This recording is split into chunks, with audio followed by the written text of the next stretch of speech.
What is up, guys? Welcome back to the Figure Hideout. Today we are looking at the first official release of the Artisan Edition series, which also happens to be the 33rd figure in Hot Toys DX line. The Joker has been such an iconic character for Hot Toys over the years, taking on so many firsts. First DX figure, first with rolling eyes, first AE version, and more. His releases have always set a high standard for figures with fabric costumes, and he's got some of the best treatment from Hot Toys in terms of quantity and quality. In 2023, the new Batman has been one of the hottest topics among collectors, and from Hot Toys, the most anticipated release this year have to be this Artisan Joker and the new Anakin, both opened for pre-order around the same time. Now that the Joker is here, Anakin can't be too far behind, right?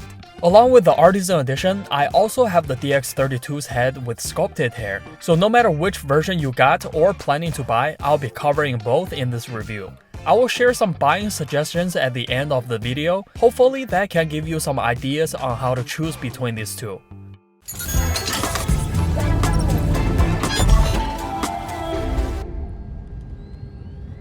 Starting with the packaging, it follows the usual style of the DX line. There's a brown shipping box on the outside, and this time the plastic bag feels extra thick, like 2 to 3 times the usual thickness. The color scheme is purple and green, similar to the imposter versions I reviewed a while ago. And on the sides, there are Joker cards and some haha elements. The front of the box features a massive close-up of Joker's face. Looking at it for too long can be a bit scary. Since all the AE products are limited edition, the top left corner of the box has a sticker. The inner box slides open from the side, and we have a cardboard with official images and a short introduction of the Joker and this figure. Under that is what we have been craving for over a year, and this green cardboard has a fold-out right here, with some of the highlights of this figure's new features, like the new tailored outfit and stuff. On the right, we have the body. My first impression on it was the costume fits way better than what we have seen in the past, and all the dirt stains and weathering are super obvious.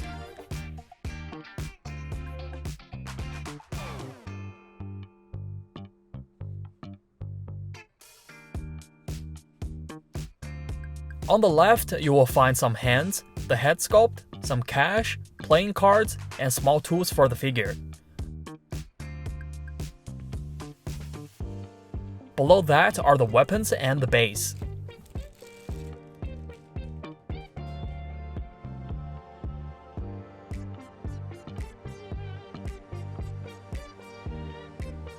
Let's start with the new body. Compared to the previous versions, the body shape and clothing details are hugely improved. Once you put on the head, the figure stands about 31 centimeters tall, and the proportions are really good, the shoulders in particular, creating a strong, broad look. Thanks to the coat. I know I have said it several times just now, but it fits just so perfectly.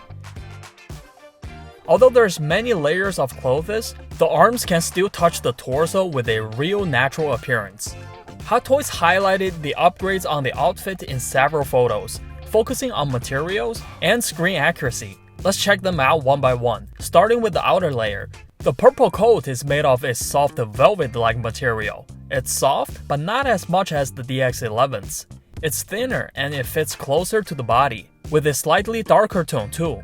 The pockets are fake. Hot Toys made them this way likely for a better fit. The shoulder angles and collar shape are also closer to the movie look, with magnets hidden in the collar right here. When they are attached, this part looks very good too.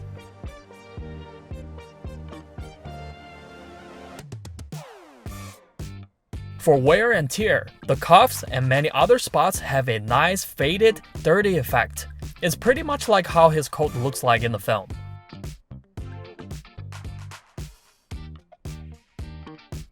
The buttons, including these on the cuffs, are also painted to look dirty, and these are a bit larger than before. The inside is lined with an orange silk-like material, and the stitchings are very well done.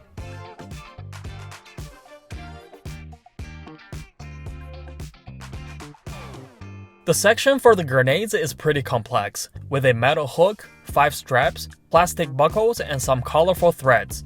But because of these straps, this side of the coat fits not as tight as the other side, but I guess that's to be expected. because you know, there's one extra layer right here.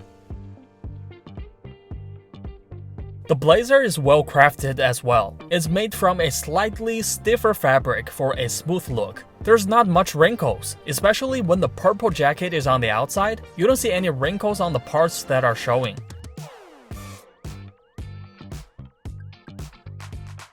Inside is lined with the silky material.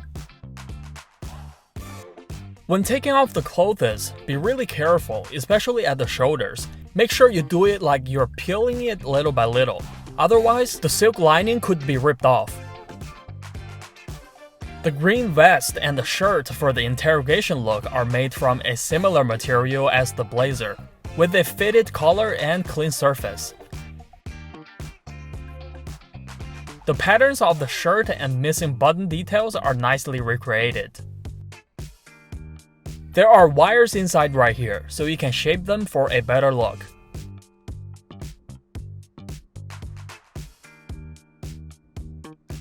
On the backside, things like the metal buckle and line patterns are still there. The purple coat also has wires on the edges. These wires are pretty thin, so shaping them is very easy. Hot Toys used a new design for the fasteners, which are now tiny metal hooks. They used this for both the vest and shirt cuffs. The pants and socks haven't changed much, with accurate patterns and colors. The gold chain on the waist is still metal. One end is inside the pocket, and the other end is on the waist. The chain is fixed, so do not try to remove it. The shoes are not like the DX11s, with real shoelace and stuff. These are made of soft rubber with all details in one piece. They have nice texture and color details on the laces and shoe bodies. While rubber can for sure last longer, but I personally prefer the DX11s. Those are just more realistic. Now, onto the head sculpt. Although the imposter version uses the same head, the two versions have quite a few differences when you look closely. I will do a comparison later, but for now, here are all three heads side by side. The new Artisan Edition head sculpt comes in a new cylindrical box with a design that feels a bit Star Wars inspired, with a nameplate on the bottom. Opening is pretty easy, just twist it with a bit of force, and right after you open it, you can smell the scent of hair gel. To remove the head, just turn it 180 degrees and pull it off. Here is a very important note. I strongly recommend avoiding touching the hair with your fingers, especially on the sides. If you absolutely must, like when you are installing it to the body, try to hold it from the front and back like this, since the sides are the most prone to mess up, and trust me, when it does, it will make you go crazy. This is what the hair looks like right out of the box. The hairstyle and hair strings look very good. I would say it's even better than the one in the official photos. It looks super greasy, like he didn't wash it for 2 months, and that's exactly how the hair looks in the film. Another thing is that the hair is not as fluffy as the official images, and I'm really happy with it. It makes the hair volume look less, which is a good thing in this case.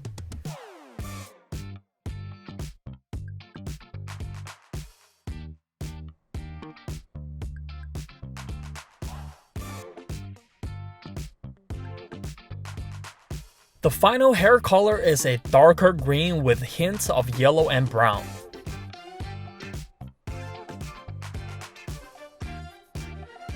I believe the head sculpt is inspired by the scene where the Joker meets the mobs. It's in a full makeup, with deep dark circles around the eyes and a bright red mouth. The whole face is covered in white foundation except for the forehead wrinkles. The facial likeness and paintwork are top-notch. When you compare it with photos from the movie, the resemblance and makeup effects are just so impressive for a mass-produced figure. The head sculpt truly captures the Joker's intensity. I never thought it would be possible for us to have a figure like this without expensive customization.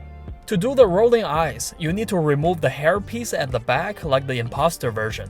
If you are moving the eyes, I really suggest you to do it for only once and then just leave it be, because this process is 100% going to hurt the hair. Now, let's look at the one with sculpted hair. The facial sculpt is the same, and the hair is the only difference. The hairstyle and strains are similar, with good texture and details, especially at the hairline. The paint has a gradient effect. It gets greener towards the outer layer and more brownish near the skin. And this feature is more obvious on the sculpted hair version. Looking at the hair from the side views, it looks okay. But from the back side, obviously the rooted hair version is way more realistic. There's nothing wrong with the sculpted hair. But between the two, there's like a $200 price gap just for the hair. The Artisan edition, of course, is supposed to look better, and it truly does.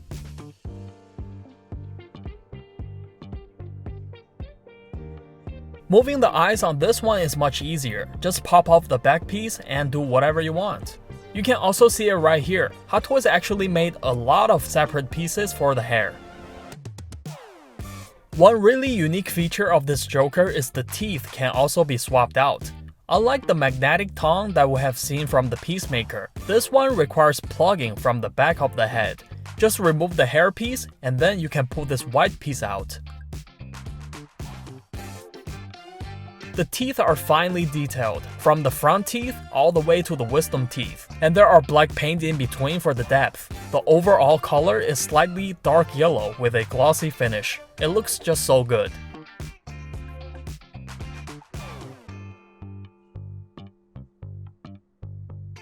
The tongue piece, which mimics Ledger's iconic licking gesture, it's slightly angled with a groove in the middle.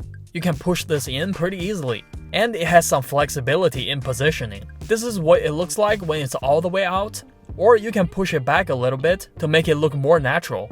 The Imposter version cannot use this because the teeth are fixed to the head.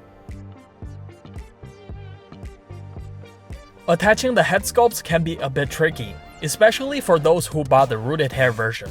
The bottom of the neck is wide, and the shirt collar is fitted very tightly, so when attaching the neck, the collar often gets trapped. You will probably need a tool to pull the collar back up. It's easier with the sculpted hair version, which you can grab the head more firmly without worrying about the hair. And you can even remove the hairpiece first. The one with rooted hair, once it's on, you probably don't want to repeat that process ever again. One small tip is to turn the head first, so the shape of the neck aligns better with the collar's shape and traps less of the shirt. I prepared a small tweezer myself. To use this, pull up the shirt, but make sure to add some soft paddings between it and the shirt first. The tweezer came with a toy is very difficult to use. Now let's compare it with the Imposter version. The differences come down to the makeup and hair color. The Imposter version has a yellower tone, like the green color dye is almost faded, and the hair is more fluffy too. The makeup differences, one is the dark eyes. The Imposter version's eye makeup has a part that goes upward, and the white foundation is less thick. Red on the mouth also looks faded, and it's not as red as the DX versions. Plus, there's no black dots under the eyes. I mentioned this before, and that is the Imposter version's head seems like it's inspired by the interrogation scene. Now comparing both heads side by side is even more obvious. And here is the interrogation look with the Imposter version's head. Onto the accessories, the figure comes with a pair of relaxed hands. All the hands are in different gestures. We have one open hand, one for holding the guns,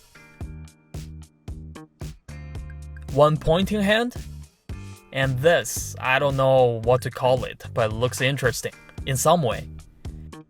And there's only one left hand for holding the coat. The gloves are newly made with realistic textures and metal button details.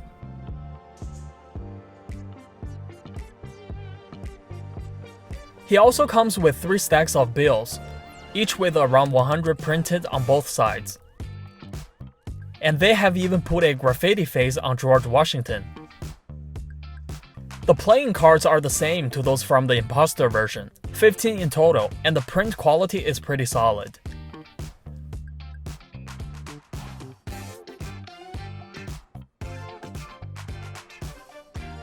For the weapons, he has the same shotgun, SMG, and pistol as before, with functional parts like the bolts and magazines. The only difference is the paint.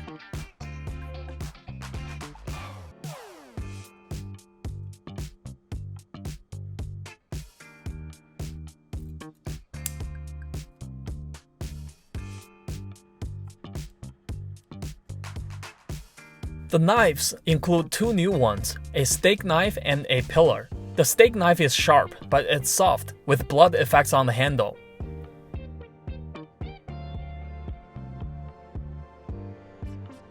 The pillar is longer than the one from DX11, also looks pretty good.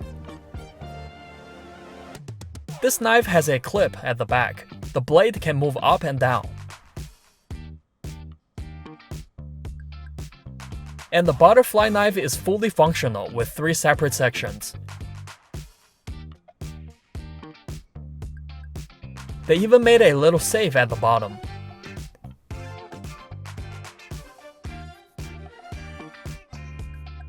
The small pencil is nicely detailed with an eraser and the tip. These 2 blades for the shoes are made of metal, sharp and shiny. To install, just slide them into the gap of the shoe tip. The grenades are also same as the one in the Imposter version, just with some extra silver paint. That one has 8 grenades, and this one has 5. It also comes with some tiny pins, and don't forget to put them around the grenade holders. The base probably has the best design among all Hot Toys figures by far. It looks like the street where the Joker wanted Batman to run him over. The surface has cracks and rocks around the edges, but there's no nameplate.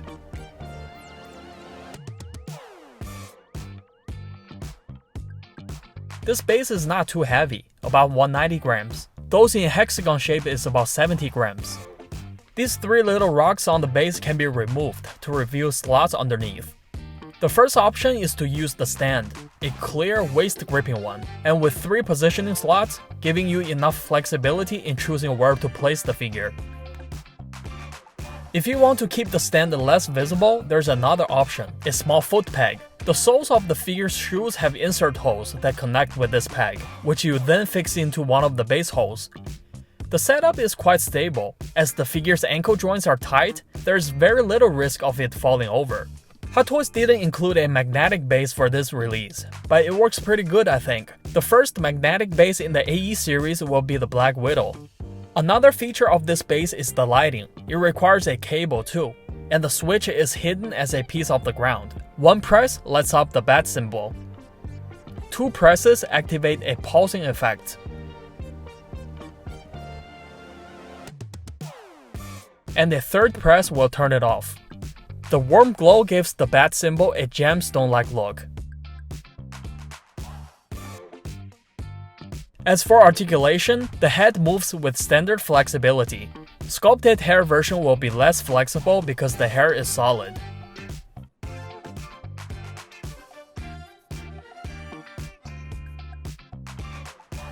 The arms can lift to nearly 90 degrees to the side and 45 degrees front and back.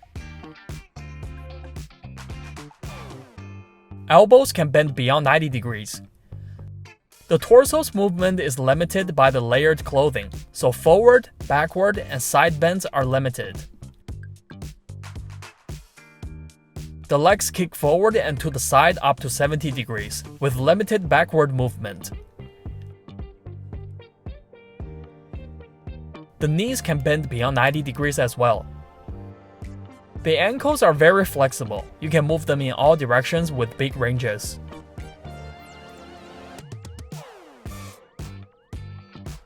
Overall, this Joker has lived up to the expectation as the first figure from the AE series. After 13 years, Hot Toys has returned to a 1/6 Ledger Joker, and it's clear they put in serious effort. With this quality, I would say they should go ahead with the robbery version and the interrogation version right away. For those who didn't pre-order and are deciding between the rooted and sculpted hair versions, here are my advice.